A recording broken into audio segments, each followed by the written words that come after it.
صفحہ نمبر 46 یعنی پیج 46، اور سبجیکٹ ہمارا چل رہا ہے کہ قرآن کریم لکھتے وقت اس پر زیر زبر یا نقطے، حرکات، احزاب یا منظریں، اجراء یا پارے کب اور کس دور میں یہ زیر زبر کا نظام یا نقطوں کا نظام، پہلے کچھ بھی نہیں تھا، نہ نقطے تھے نہ زیر زبر تھی، یہ کب لگایا گیا؟ تو اس سے یہ ہمارا تیسرا ویلاگ ہے۔ اس سے پہلے 2 ویلاگوں میں کچھ بیان کر چکے ہیں ہم، یہ اب تیسرا ویلاگ ہے۔ اس میں جو ہیڈنگ ہمارا وہ ہے اخماس اور اعشار، رکوع، رموز اوقات، یہ تینوں چیز ہم آپ کے سامنے بیان کریں گے۔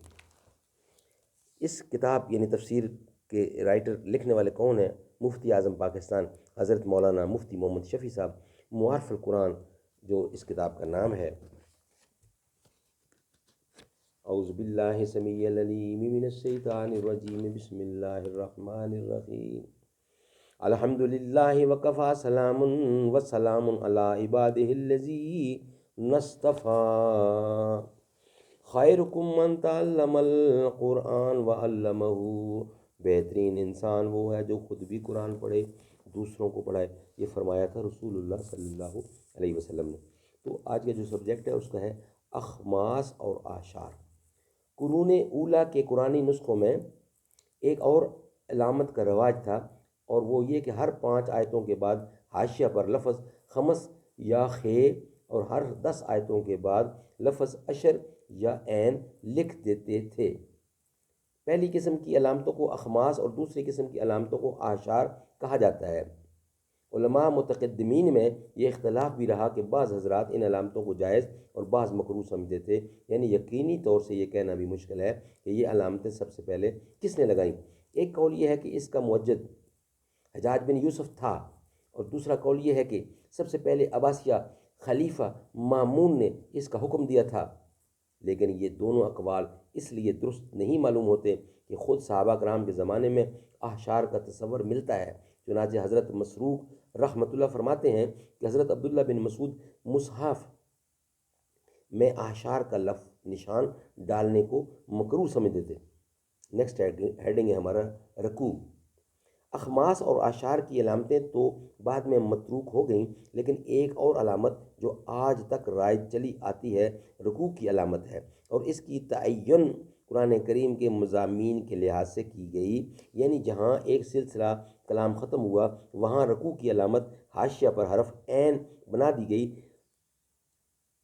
رائٹر کہتا ہے کہ مجھ کو جستجو کے باوجود مستند طور پر یہ معلوم نہیں ہو سکا کہ رکوع کی ابتدا کس نے اور کس دور میں کی۔ البتہ یہ بات تقریباً یقینی ہے کہ اس علامت کا مقصد آیت کی ایسی متوسط مقدار کی تعین یا جو ایک رکعت پڑھی جا سکے، اور اس کو رکوع اسی لیے کہتے ہیں کہ نماز میں اس جگہ پہنچ کر رکوع کیا جائے، اور پورے قرآن میں 540 رکوع ہیں۔ اس طرح اگر تراویح کی ہر رکعت میں ایک رکوع پڑھا جائے تو 27ویں شب میں قرآن کریم ختم ہو سکتا ہے۔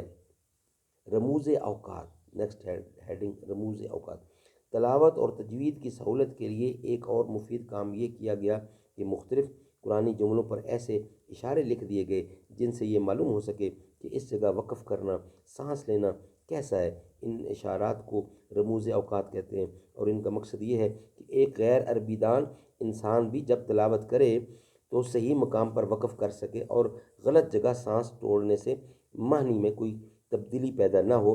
ان میں سے اکثر رموز سب سے پہلے علامہ ابو عبداللہ محمد بن تیفور سجاودی رحمۃ اللہ نے وضع فرمائے۔ فتاوی عالمگیری میں یہ مشائخ بخاری کے حوالے سے لکھے ہوئے ہیں، لیکن جب ہم نے قرآن کریم کے مروجہ نسخوں میں خود گنتی کی تو رکوعات کی تعداد 558 پائی، اور بعض اصحاب نے ہمیں خط میں لکھا کہ ان کی گنتی کے مطابق رکوعات کی کل تعداد 567 ہے۔ ہو سکتا ہے کہ رکوع کی علامات لگانے میں بھی مختلف نسخوں میں کچھ اختلاف ہو۔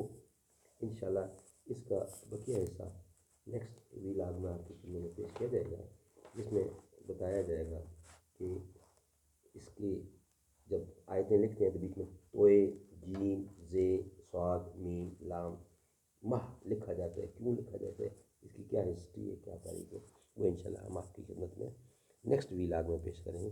اللہ تعالیٰ ہمیں عمل کرنے کی توفیق عطا فرمائے۔ السلام علیکم۔